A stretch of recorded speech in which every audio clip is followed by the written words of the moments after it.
ओ जो बोले सो निहाल, सत श्री अकाल, ओ जो बोले सो निहाल, सत श्री अकाल, ओ जो बोले सो निहाल, सत श्री अकाल, ओ जो बोले सो निहाल, सत श्री अकाल, ओ जो बोले सो निहाल. I want to do just a fast tirade on stupid design, and this will be fast. Look at all the things that just want to kill us, okay? Most planet orbits are unstable. Star formation is completely inefficient. Most places in the universe will kill life instantly. Instantly. The people that say, oh, the forces of nature are just right for life. Excuse me. Just look at the volume of the universe where you can't live. You will die instantly. That's not what I call the Garden of Eden, all right? Galaxy orbits that we orbit once every couple 100 million years, you're bound to come close to a supernova that will wipe out your ozone layer and kill everybody on the surface who doesn't otherwise have dark skin, because your high energy rays will give you skin cancer. We're on a collision course with the Andromeda Galaxy. Gone is this beautiful spiral that we have. And of course, we're on a one-way expanding universe as we wind down to oblivion, as the temperature of the universe asymptotically approaches absolute zero. That's the universe. Then Earth, volcanoes, tsunami just killed, I think that number's higher, up 200,000 people, floods, tornadoes. None of this is any sign that there's a benevolent anything out there. And this 90% should be 99%, as was earlier noted. That's of all life that has ever lived is now extinct.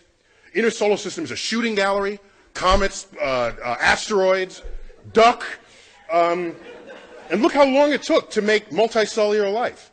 Not from the beginning of the Earth. Life happened quickly, but not multicellular life.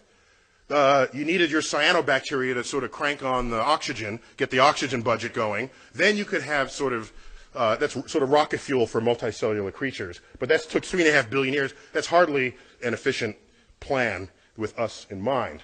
And in human beings, this is like the most tragic of them. I don't even include here the expression of free will where people want to kill each other. I'm talking about nature killing us without the help of human beings. Aggressive childhood leukemia, hemophilia, all of this. And we so much praise about the human eye, but anyone who's seen the full breadth of the electromagnetic spectrum will recognize how blind we are. Okay? And part of that blindness means we can't see, we can't detect magnetic fields, ionizing radiation, radon. We are like sitting ducks for ionizing radiation. We have to eat constantly because we're warm-blooded. Crocodile eat a chicken a month, it's fine. Okay? So we're always looking for food. These gases at the bottom, you can't smell them, taste them, you breathe them in, you're dead. Okay? So, I'm almost done. I'm sorry, I'm taking up your time here. And with the birth defects, most are unknown. Look at this.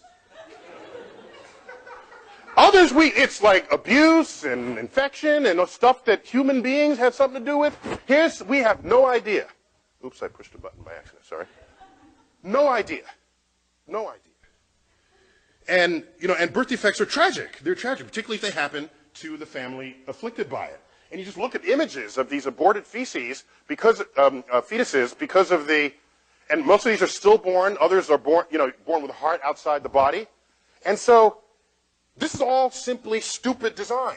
And the problem is, if you look for what is intelligent, and yeah, you can find some things that are just really beautiful, and really, hey, that's a clever, the ball socket of the shoulder, and a lot of things you can point to, but then you stop looking at all the things that confound that revelation. And so if I came upon a frozen waterfall, and it just struck me for all its beauty, I would then turn over the rock and try to find a millipede, okay? Or some kind of deadly newt, and then put that in context, and realize, of course, the universe is not here for us, for any singular purpose. My favorite of all is, of course, you breathe, eat, and drink through the same hole in your body, guaranteeing that some percent of us will choke to death every year, okay? Imagine if you had a separate hole for breathing and eating and talking. That would be just really cool, right? You could drink, breathe, and just talk, and you would never choke, all right?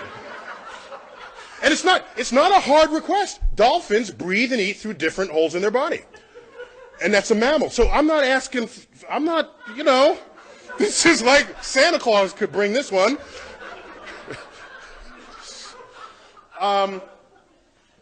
And this one, of course, my favorite of all, like, what's this going on between our legs, right? As you've heard, like, you've heard it. It's like an entertainment complex in the middle of a sewage system. No engineer would design that at all.